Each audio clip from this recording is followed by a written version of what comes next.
And you're go.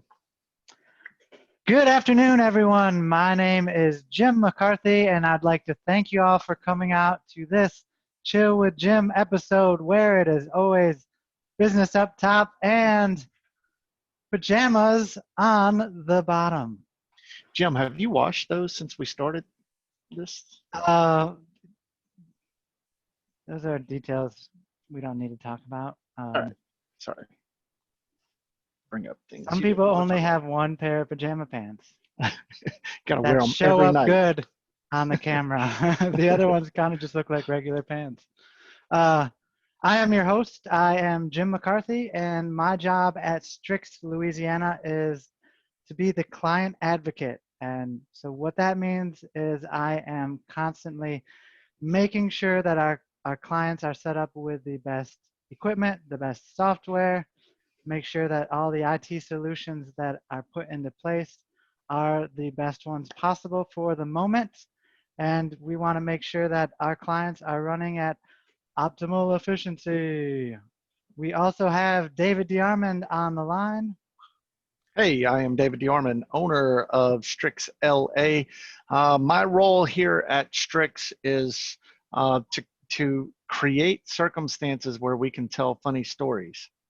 It can get somewhat technical at times, but it's really just about creating funny stories. And Marvin, I see you're on. We got Todd, Carlene, Brad. Y'all feel free to turn your cameras on if you'd like. Today is going to be very just relaxed and tell stories and laugh kind of day. So yes, so come prepared with any funny stories. It doesn't have to be a tech story necessarily. If you have some funny customer service stories, those ones count as well. So a little bit about Strix. We believe that there is always a better, simpler, more secure way of doing just about everything in this world. So what that means is we're constantly searching for the best. We're adapting our current processes to make sure that we do indeed have the best solutions in place for all of our clients. Some of this responsibility, we believe, is to help educate our clients as well as others on some of the current resources that they're using, to bring awareness to some of the security risks that are out there, and just to kind of talk about what's happening in the IT world today. That's actually why we designed this Chill with Jim episode. It's to help educate, help to kind of be a good source of solutions for anyone out there that would like to participate. And today we're doing quite a kind of a different, more relaxed feel to everything, even though it's always chill here. We're just telling some funny stories from the IT world. These are some stories that I've actually found on the internet from other tech companies. They're also personal stories that we have had here at Strix. And like we were just saying, anyone out there in the audience can feel free to hop on in and share a good story with us. So a few of these stories are going to be about hacking. And hacking isn't usually a funny occurrence, but sometimes it can be. This first one, so you think of hacking as a modern day occurrence. Well, hacking and cybercrime may have been going on for longer than you thought. In 1903, for example, the Royal Academy of Sciences were preparing to demonstrate a long-distance wireless telegraph. They were doing this with a message they were sending from London to Cornwall, and it was using this new machine that was designed by Guglielmo Marconi. the Marconi? What? Like the radio Marconi guy? I don't know. Guillermo, is that his first name? And I hope I'm saying that right. I just know Marconi. Could be. I thought of it from a movie, actually, Marconi. But probably the radio is more likely than the movie I'm thinking of. So as this demonstration of this wireless telegraph system started to begin, the recipients in London, they started to receive some strange messages. The word rats kept coming over and over, and then it actually ended up changing into typing out a very insulting poem about Marconi himself. And it turns out that the hacker was a magician and prankster, Neville Mescaline. But what he did was he proved that the interception and connection to this telegraph system was vulnerable, and the messages were not really private. So hacking has been going on for a lot longer So than. like that's like the original Zoom bomb there or something, right? Oh, That's right. Yeah, yeah. The original Zoom bomb was created in 1903. So put that in your calendars. um, the next story, it's about a man who hacks a company and blackmails them to get a job there. So back in 2017, a hacker attempted to threaten the Marriott International security firm into giving him a job. The person in question was a 26-year-old man by the name of Attila Nemeth from Hungary. What he did was he put in some malicious code in the company's network, and then he reached out to them and threatened to do more damage unless they give him a job with their company. yeah, that reminds me of the movie Dodgeball. You remember that movie and the announcer saying that's a bold strategy, Cotton. Let's see how that works out. Yes. See how that one works out. Yeah, well, luckily for the Marriott, they responded to the hacker by setting up a fake employee account with the promises of a job. So Namath then responded by sending over his passport and other identification. Unfortunately, thereafter, all of this information was then passed to the U.S. Secret Service, where they then apprehended Namath when he was not expecting it. So didn't quite go as planned, that one. There's a really good YouTube video out there about that. You get these phone calls from the scammers who are saying, "Hey, you have a virus on your computer. We're here to fix it for you. If you just let us into your computer, we'll take care of this virus." And so the guy they had called was a hacker himself. So he let him into his computer, and by doing that, he actually got into their entire company network. And what he did, and it's really funny to watch this play out, but he set up they had an automated calling system that would go out with the scamming, recording.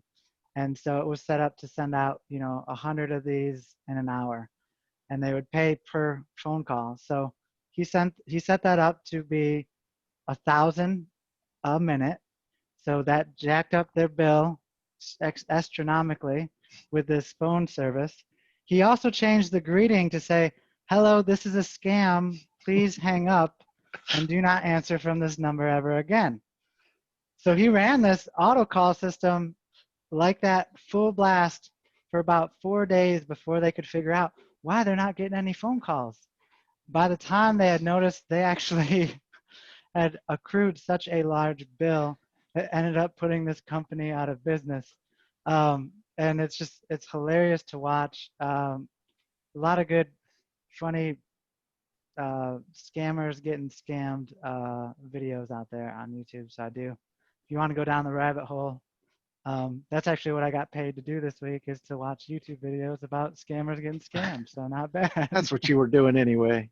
Oh, that's true. That's true. I just had them on. I had them all saved from last year. So besides the hackers, there's some funny stories about, tech support, IT support. I was reading this one as a pretty good one. The IT company had told this employee that they needed to, whenever he finished up for the day, this is back when floppy disks were still around, he needed to make a copy of that floppy disk at the end of every day to provide a backup of what the system was doing. And 6 months later or so, the disk had become corrupt. So the tech support asked him for, "Hey, well, that's fine. You have your copies, right? And the lady opened up her filing cabinet drawer and pulled out a stack of papers. On every sheet was a photocopy of the floppy disk itself, going back 6 months. That's why communication is important. Clear communication is important. Sometimes, making sure that you understand what I understand. You need to talk about that. Yes. I mean, she did what they told him. That's also a very good reason to test your backups before you need them. If they had tested that beforehand, Yeah. they would have known. There's a pretty, it's so the story about an airport security failure. Goes over to where this is in London. A man was walking through the airport and found a random USB stick laying on the ground. So he plugged it up to his computer and Of course. went to go see what was going on here. Well, it was all of the security information about London Heathrow Airport itself. It included security procedures for the Queen when she came to travel.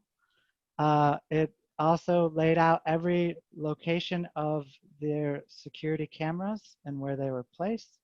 And it had a map on it of the tunnels and escape shafts that were used for the Heathrow Express train station when an emergency would happen. So, but Jim, how did he break the encryption? oh well, I don't think they had. So you'll see here the stat coming up here. Doesn't sound like they had the best cybersecurity training there. Actually, so England's Information Commissioner's Office ended up fining the airport for $150,000 under the failing to ensure that personal data was held on its network and was properly secured.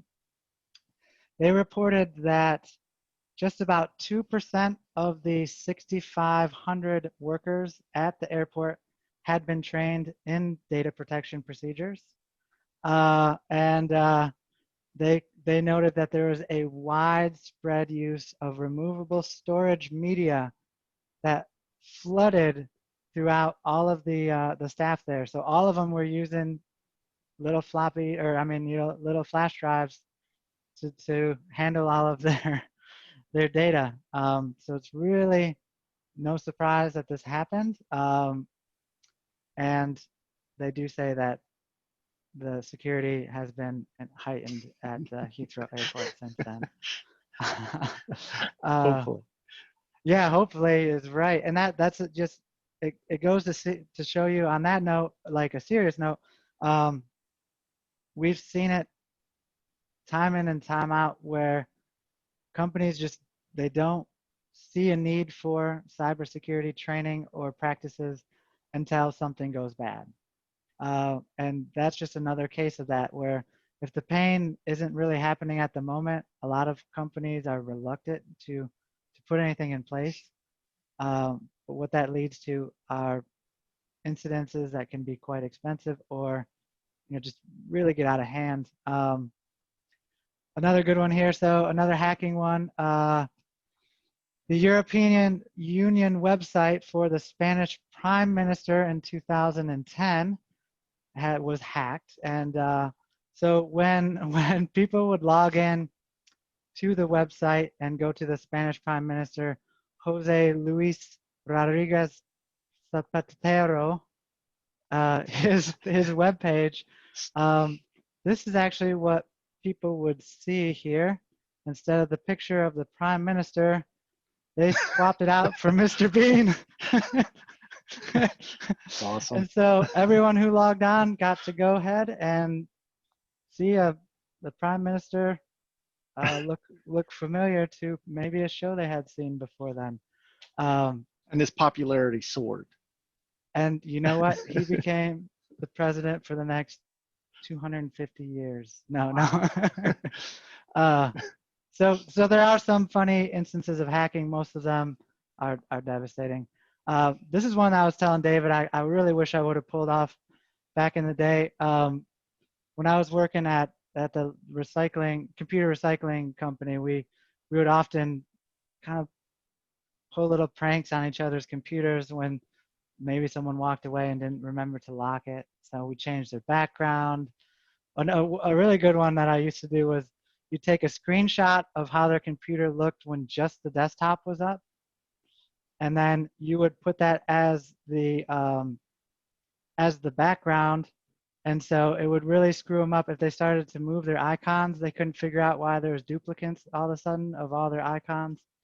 So that was one of the ones I like to do. Screensavers and stuff like that was also a good time. But this one, tech support gets a call of this guy saying his computer's hacked. My computer's hacked. Whenever I turn my computer on, open a program, it makes this really weird noise. It's like a song, and I don't know how it happened. So the tech guy goes, and he saw that whenever computer was booted, whenever they opened a program, instead of the Windows sound coming on like the doo-doo-doo, the guy had changed it to the theme song for the Reading Rainbow.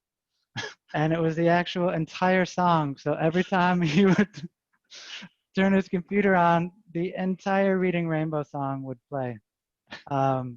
And so it took him a while to figure out what happened, but that's definitely one I wanted to. Wish I could have pulled that one off. That's pretty good. A few more small stories. Had a customer calling in, complaining about their wireless router not working. And they go through all the normal steps of, is it plugged up? Is it, are you getting a signal? What's going on with it? Which everything seemed to check out okay. And then you heard the person in the background say, well, when do you think the power is going to come back on to the building? And so they asked the lady, well, you're not going to get any wireless signal without the power. And she responded, well, it's wireless, so they probably don't need power, right? I mean, that's reasonable. It's the good logic. It's wireless. Yep. I did have, so at that computer recycling place that I work, we would refurbish hundreds of computers a day. And, normal practice was to kind of plug up their old hard drives, test them, and then wipe them through our wiping program. And actually our systems administrator at that time was wiping some hard drives and selected the C drive as one of the things to be wiped. And this is before the programs had to check to see if that's actually your own computer. So he wiped his entire hard drive while he was trying to wipe the other hard drives. Professional work here. Yeah, cost him about a day and a half worth of work trying to get those files back and get his computer back up and running. And the other one I wanted to talk about is rebooting. So, the stereotypical thing here is that when you talk to your tech support, they're going to ask you, did I reboot it? And it just seems like, geez, this is the answer to everything. Pretty much. And there's been times in my own personal experience where the answer has been to simply reboot my computer. And I went to all the other lengths, went through every step you could possibly think about. And David's done it a couple times, like, I'm looking at your computer, it's been turned on for about 10 days. You probably just want to reboot it. So even with us giving the advice to everybody else, we still forget sometimes. But that's actually one. Yeah. It's because we're so smart. We're very good with these computers, and so we can figure out anything. Reboot. Yeah. It's kind of the last thing we'll try, right? Skip over the most essential, but and then the other times that this has come into play is when we do get a lot of phone calls still, and that's one of the first questions we ask is, have you turned, or we can usually see how long the computer's been turned on.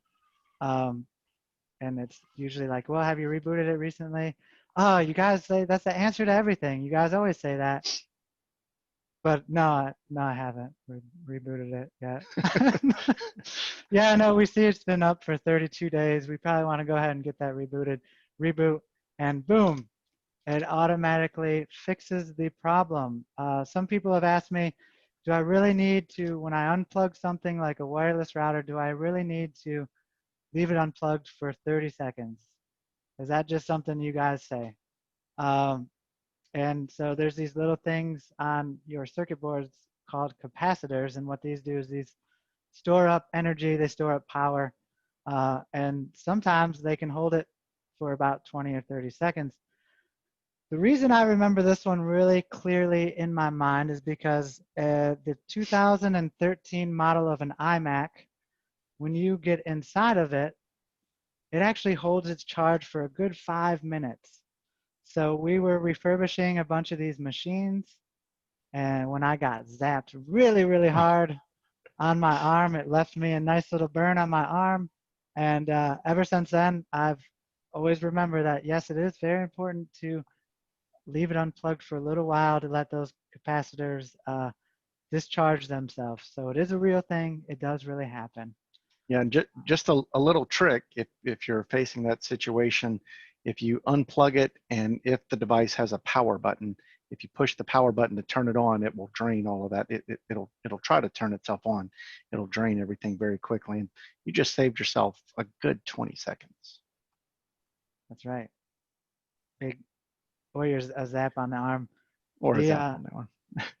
the power button trick didn't work on these models all the time. So Oh, really? yeah, and I've actually had to fix one recently, and I was very mindful of that. You So look that's down at your arm. Okay. I could feel it as I'm working on it. So that was just some of the stories that I've found. Those are some of the stories that we've encountered, that I've encountered personally. And I know David, I told him to come prepared. So I hope he has some. And anyone in the audience can come on in at any time with their funny stories. I mean, I do have some stories, but I'd like to hear, especially Marvin and Brad. I know you guys have to have some stories. Marvin, you've got to have something. Well, so the story I have is not necessarily a funny hacking story, but it is a real story that happened last week down here in South Florida. So Miami-Dade school system was set to go back in real session last week. Even though we're still under phase 1 restrictions for COVID-19, they wanted to get the students in school. And they went through all the preparations, getting the mask and the sanitation. So they go to school gets shut down day 1. Now, in other parts of the state and country, you heard that schools were being shut down because of students that tested positive. Right. Well, in this case, school got shut down because somebody hacked the school. And for 3 days, the Miami-Dade schools were paralyzed and school could not be had because a Florida teenager used a very, very simple program to launch a series of DDoS attacks that shut down the entire system. And the software that he used is software that is more than 10 years old. And if you've got a relatively decent UTM, it would have caught it. But for some reason, the school system did not. The application was called LOIC, which is Low Orbit Ion Cannon. And that is the program. It was I think that was was it Linux based? I forget who it was, but it was basically, this was a tool used by the hacker group Anonymous years and years ago when they took down PayPal with this, they took down MasterCard, and it was one of those programs that I think for the most part since 2016, all firewalls block it. So I don't know what firewall this company has that was protecting the school systems network, but they got hacked. I was going to say, what are the chances that it was a student that actually did this? And pretty much answered that. Yeah, Yep. 16-year-old, and they call them script kiddies, right? They go out, they go on the dark web or wherever, they find these scripts to attack systems, and Yeah, so a whole school system. We're not talking about a school system that's in the middle of the woods somewhere that maybe just doesn't have the funds, the resources. We're talking about Miami-Dade. Miami-Dade is the largest public school system in the country. Wow. So I wonder what else is open out there, right? So, so if you follow me on my podcast or my page or whatever, I normally will put on stories of Florida Man. Florida And, Man. Florida Man's usually doing something stupid and embarrassing and all that. And I almost put this up as the Florida Man story, but it was a teenager, so I didn't want to Yeah. to pile on too much. And Marvin B, can you go ahead and explain for our audience out there? We have probably like 30 million people tuned in to Facebook right now. What a DDoS attack is? So a DDoS, basically denial of service. And so these script kiddies or bots or whatever will basically send continual pings or continual attempts to get to a website or web portal or anything that's open facing on the internet. And because of the way a lot of our systems are set up nowadays, even if it's not public facing, there's a lot of internet portals that you use to access things with the system. So basically, you can overwhelm a website just by doing these denial of service attacks, and it's just thousands and thousands, if not millions, of hits per minute that the website just simply becomes overwhelmed. All right. Good explanation. Thank you. Thank you. I wanted to make sure. Wanted to see if I knew what I was talking about. No. No. I usually get David to explain things like that, but I wanted to get you in because you got your mic on and you got your fancy mic and all that. So Yeah, no, you did a great job. Yeah. I'm envious of that mic. That's an amazing mic. I'll send you a link on Amazon that you can. All right. I need one.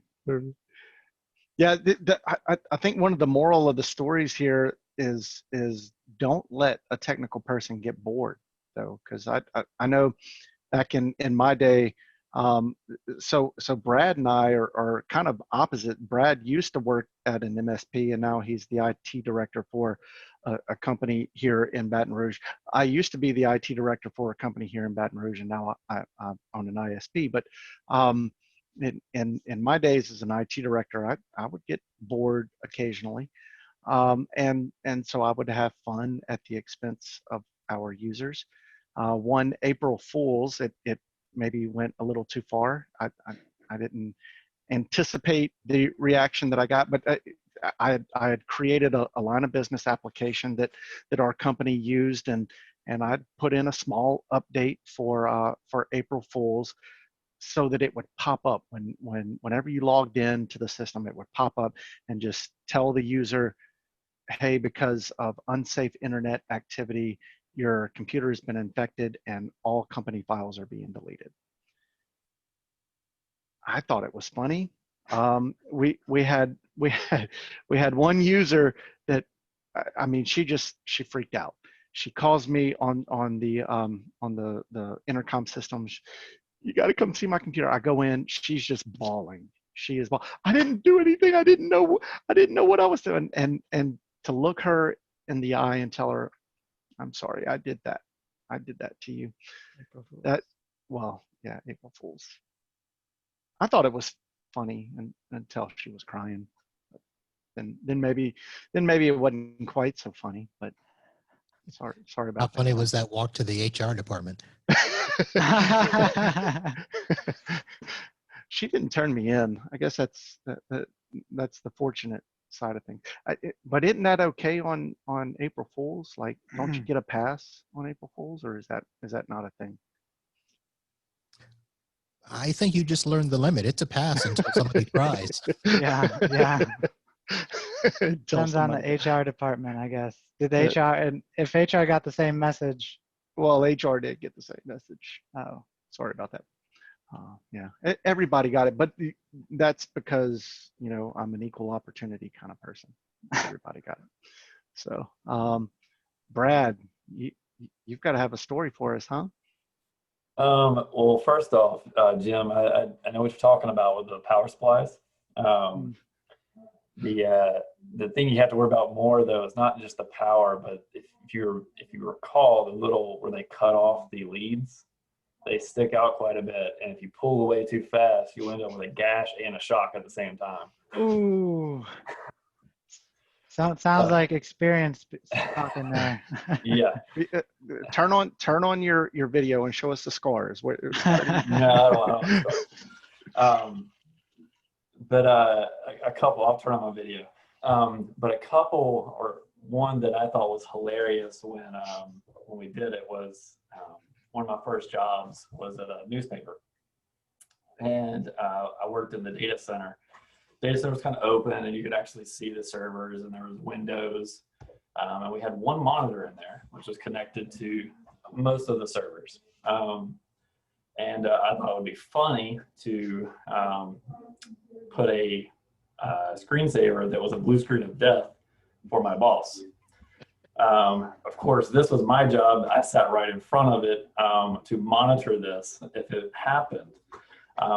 Well, he came in there freaking out, ran into the room, ended up tripping in the server room to get to this, and then move the mouse, and then instantly it goes away. And I'm just sitting there like, oh. Needless to say, when I went on vacation one time, I came back to my desk completely rearranged and wrapped in wrappers from a fast food place, the entire desk. So he did get back, but yeah, it was funny to say the least. The other thing along the hacking side of things, so when users submit phishing emails to me, I will a lot of times go and see what's the site, see if it's something that, if it's a site I can report to the owner of the site to let them know, hey, you might want to check this out, someone's hosting phishing. Well, this one time I discovered a little more than anticipated, and found out that the attackers had actually left themselves vulnerable. And so, not me, but I may have sent this to a friend. And within about 10 minutes, I was notified to look at the page again. And he had changed the page to basically say, hey, you're attempted to be phished, and your attackers didn't actually protect themselves. Awesome. So it was hacktivism, if you will. There you go. I feel like if I just had a ton of money, didn't have to worry about actually making money to pay my bills, hacktivism would be just a fun way to go about life. Get back after these guys. That'd be fun. Yeah. Yeah, they're actually, I've read another article where, so some of these hacking tools that people can just go out there, they can purchase them and use them themselves.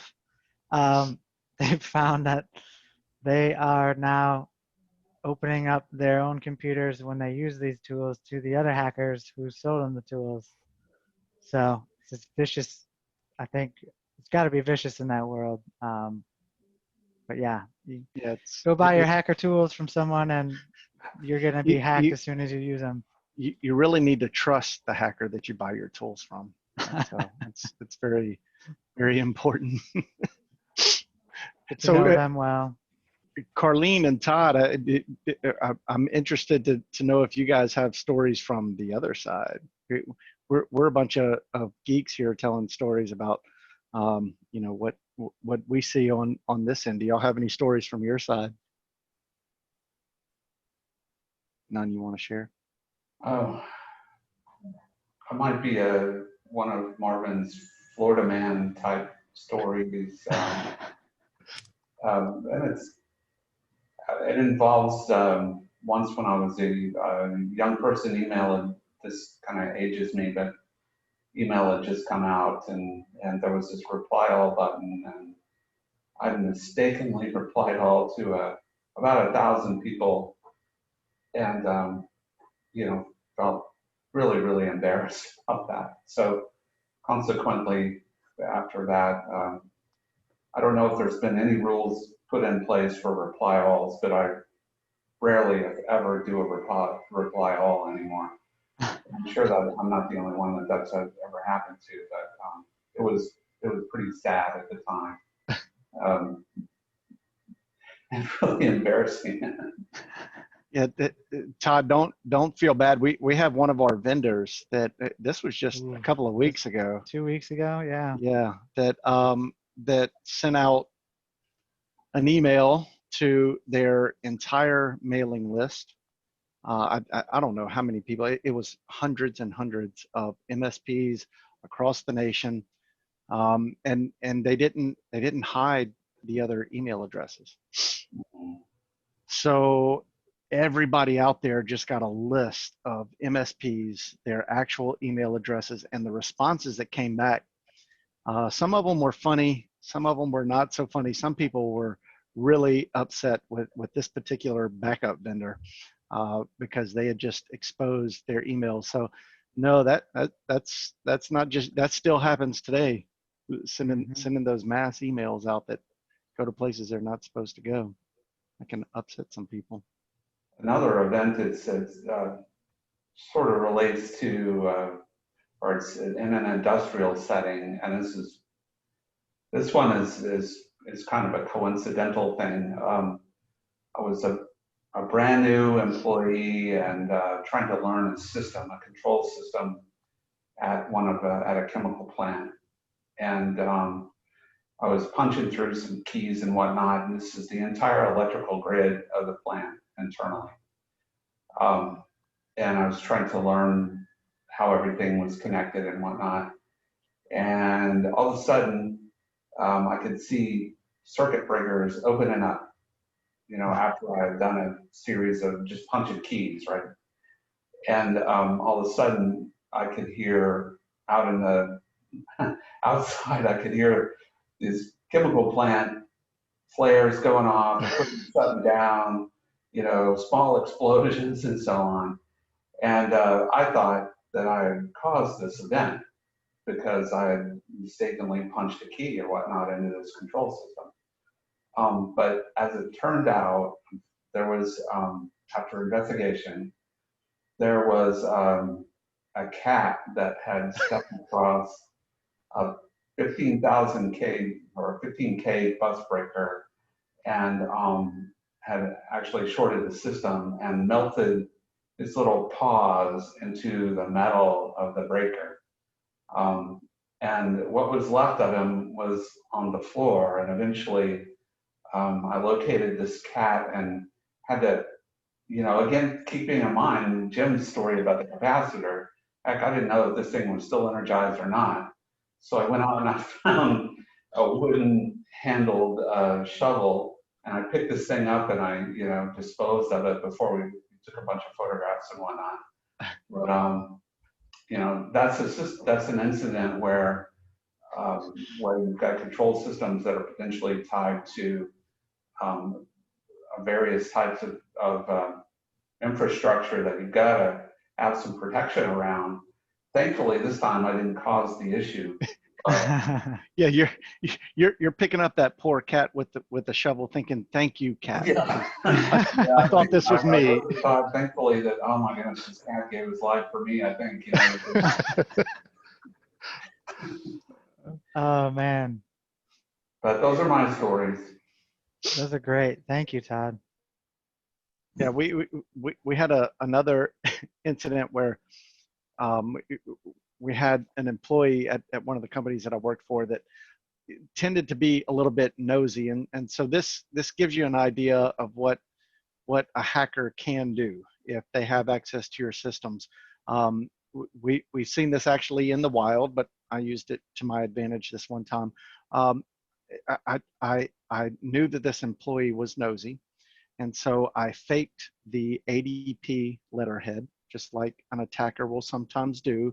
Fake your letterhead and send an invoice to your customers and steal your customers' money in your name. Well, I made an exact copy of ADP's letterhead, and it was a confidential fax. Again, maybe dating myself a little bit there, Todd, but a confidential fax saying that this particular employee, here's their termination papers. And if the employee wasn't nosy, they would have never seen it. But that's another one. I'm picking up a trend here where I make people cry. Oh, So jeez. I'm sorry about that to everyone that I may have done that to. But you know, sometimes of course the owner of an MSP and we have techs, and sometimes they are young techs, and it's very interesting to see them make a mistake where perhaps they run a script or shut down a service that breaks the internet for the entire client company. And it's always fun having those conversations with that tech. But there is one story in particular that is, I see Jim getting. Oh, come on, you're gonna go there? One story in particular, it's really the only client that we have ever lost, and I only say that because they have come back to us as a customer. I think it was just coincidence, but perhaps Jim remoted into a computer, not Jim, but a tech here at Strix remoted into a computer just a little bit too soon, and maybe saw something he shouldn't have seen, and we lost that client soon. Nobody's laughing at this one. Sorry about that, I Jim. feel my awkwardness. You said perhaps, and then you Perhaps. backtracked on Jim. So, Right. So like, you know, I mean, allegedly. I mean, it didn't have to happen. I could be making this story up, but I'm not. Yeah, when you see the owner's wife in a precarious situation, it doesn't go over always well. That does happen. Yep. So don't remote. You always get permission to remote in, even when they say come on in. Just give it a few Give it a few minutes. Give it a first. minute or two before you get in there, just to make sure. But they didn't actually leave because of that. So. And they did come back. And they did come back. It's Carlene. very quiet now. Carlene did unmute herself, so I think she's got some stories too. I really don't have much. Well, before I started doing travel full time, I did work in an office with a bunch of guys. So they used to play a lot of pranks on each other. They were kind of humorous. They used to take packing tape, which is clear, and they would put it across the door. So like when they would walk into their office, they would smack into it, or they would tape their phone receivers down, or switch the little keys on the the keyboard. So they used to do a couple hilarious things to each other. So that was, I guess, always entertainment for the rest of the office. Yeah, the one-upsmanship that comes with that. We've got a client that they had one particular employee that liked to go around and change people's keys on their keyboard. Mm-hmm. And that one-upsmanship would get out of control. And then, so it's just adding to the reply all, I didn't do that, but I did, I had like a group of, I think they were doing like a sandals package, and I was sending out confirmations, and I have to do each one, sending them out. And I got 3 or 4 in, and I realized that I was sending the ones out with the commission on them. And they were a decent size commission. So, for them to see, oh shoot, like you're making that much on us. So that was a little embarrassing. But I guess that's pretty much all I have. Yeah, that's probably happened to all of us, right? Sending that email that we sent to the wrong person, not intended. Yeah. I know that's happened to me several times. I've received those emails too. I have one other thing that same company, actually same newspaper, our main software developer at the time was very peculiar guy. Still friends with him, and so we decided to buy this little device, and it's called an Annoyatron. And so what it does, it's got a little battery on it and a magnet, and all it does is it randomly makes beeping noises. And it's set at random intervals, so there's no pattern that you can detect. And we put it in his office. And we would move it around every week. And needless to say, one day he called me in his office and said, "You have to help me move my desk." And so we had to move his desk. And at that time, we had actually put it in the ceiling tile so he could. But yeah, it was fun. And eventually he found it and it was on my desk. So I guess they still make those. They're fun. The Annoyatron, huh? That's good marketing. That's good marketing. You know exactly what it is you're getting. The ceiling tiles, perfect, man. I did have so I had a team of 7 technicians that I was in charge of as a program manager over at that other company, and I did like to prank them quite a bit. I always like to give them a good scare. But I had this one employee that she continually would get caught using her cell phone when, you know, we even wrote her up a couple times and it just wasn't getting through her head. So she left it on her desk one day and I proceeded to hide it up above her desk in the ceiling tiles. And so, and we had security cameras there. So, so I could call her cell phone and then watch her search the entire room for where the cell phone is. And this went on for, I mean, it only went on for about 20 minutes because she had gotten so upset that I had to go. And it was kind of like one of David's where it was funny, but she had gotten so mad that she didn't think it was too funny. But Time to call it in. yep, had to call it quits. But she did limit her cell phone use after that. She abided by the rules. But yeah, that's what that reminded me of, the ceiling tile. Great place to hide things.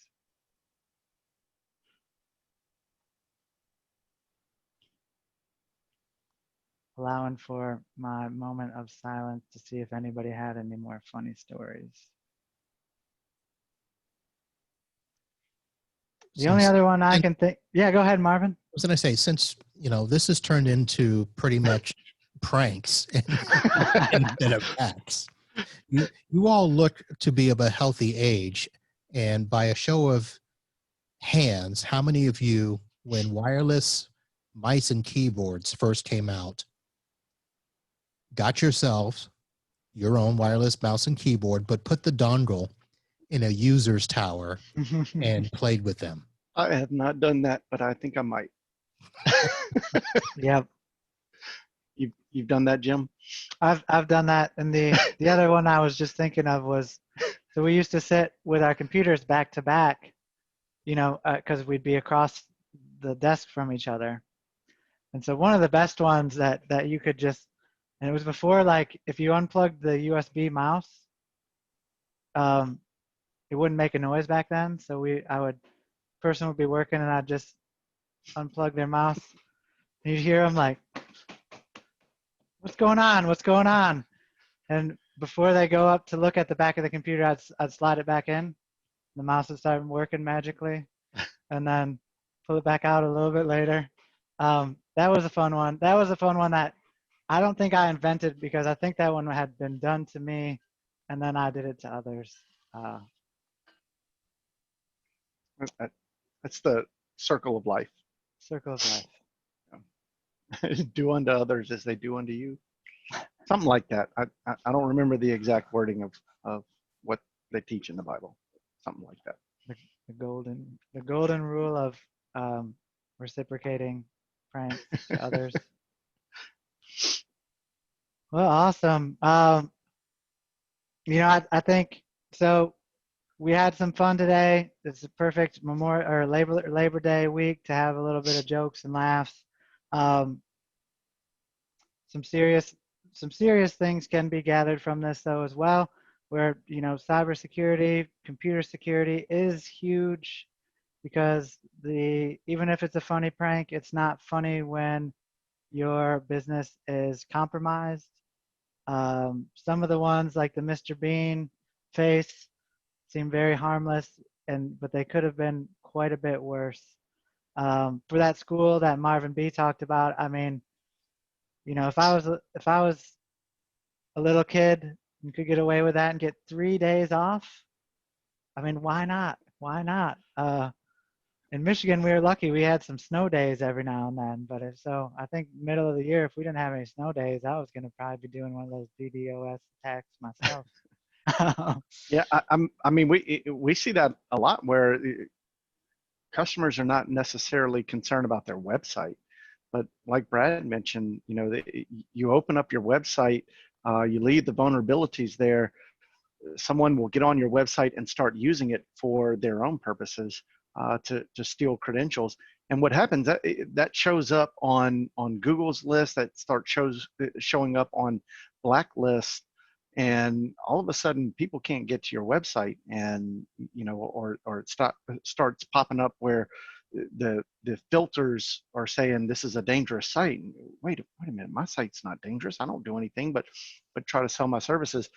You don't want that happening to you. So that's yeah, Jim, that's a good point. That this is all fun and games and silly unless somebody's actually coming after you, and then it's not so fun. Exactly. So we do urge everybody out there to take it seriously with cybersecurity, with computer security. If you're in the Florida area, reach out to Marvin B. I know he's going to help you out. He does. David joined his podcast last week. I'm going to be hitting the next one. Check that out myself. But there are other people around that can help you make sure that your business is secure, that your website's doing what it needs to be. Make sure that all your computers on the system are being protected, because it's all fun and games till someone loses an eye. I don't know if that applies here, but an iMac, yes. That's awesome. Nice. Marvin, the name of your podcast is Podnuts Pro, right? What's the name of your MSP down there? So my company is just MB Systems. And I sense that stands for Marvin B. Yeah, it was something where, I thought I was smart, and I figured I'd come up with a great name, and I would just name it MB Systems just to start. And then once I, found that golden nugget of a name, I would change it. Just never did. Yep. They say to name your business to kind of explain what it is you do. And I've got a colleague up in the Baltimore area. The name of his company is Technology Services Incorporated.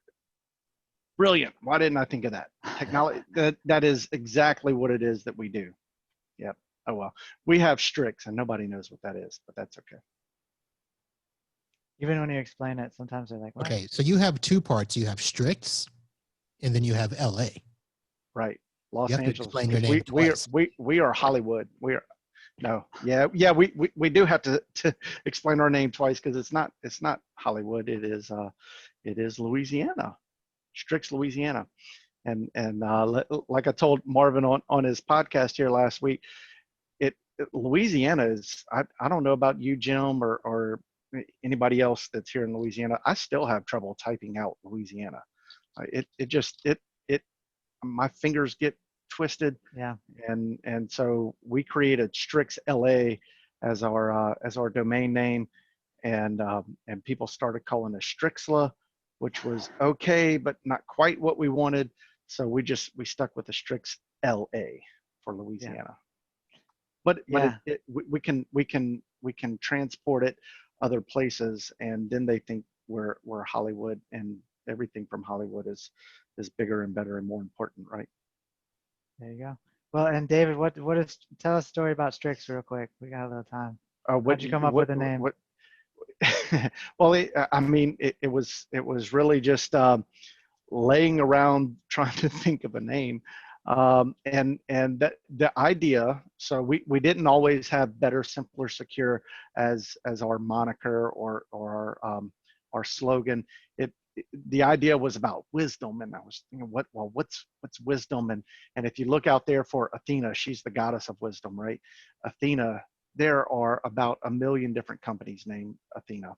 The big medical electronic record system, Athena. Everybody's Athena. So I didn't want to go with that. And I thought of the owl actually from Clash of the Titans, the 80s movie Clash of the Titans, and the little mechanical owl. That's actually what popped into my head.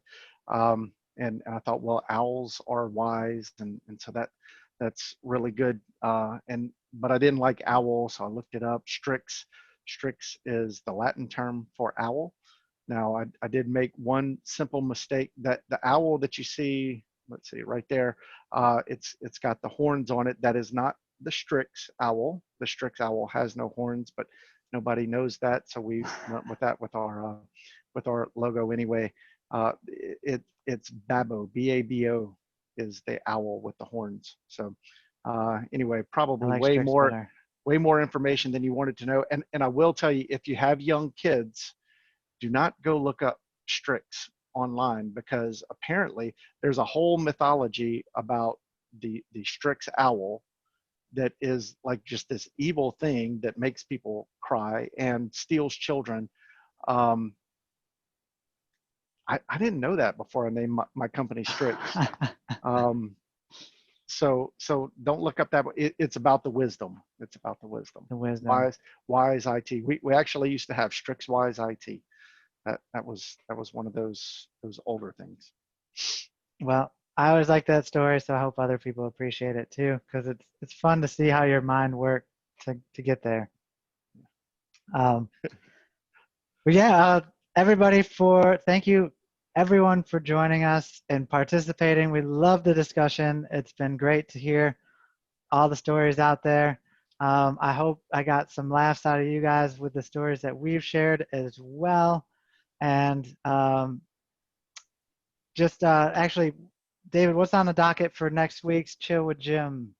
Yeah, so next week I'm going to post it here in the chat for everyone to see, and if you'd like to register, feel free to do so. We're going to be talking about a Office 365 or Microsoft 365, because that's what they want to call themselves now, functionality. The combination of Power Automate, used to be called Microsoft Flow, but they changed the name. It is Power Automate, and Microsoft Forms. And so we use those internally to do some really cool things. Power Automate, it's like Zapier, if you've heard of Zapier, but it's the Microsoft version of it.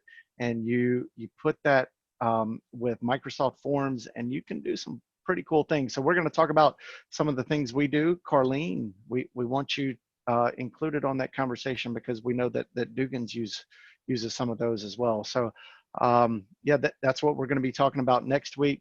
Follow the link there, the bit.ly link, and we'll be happy to have you next week. I'm already signed up.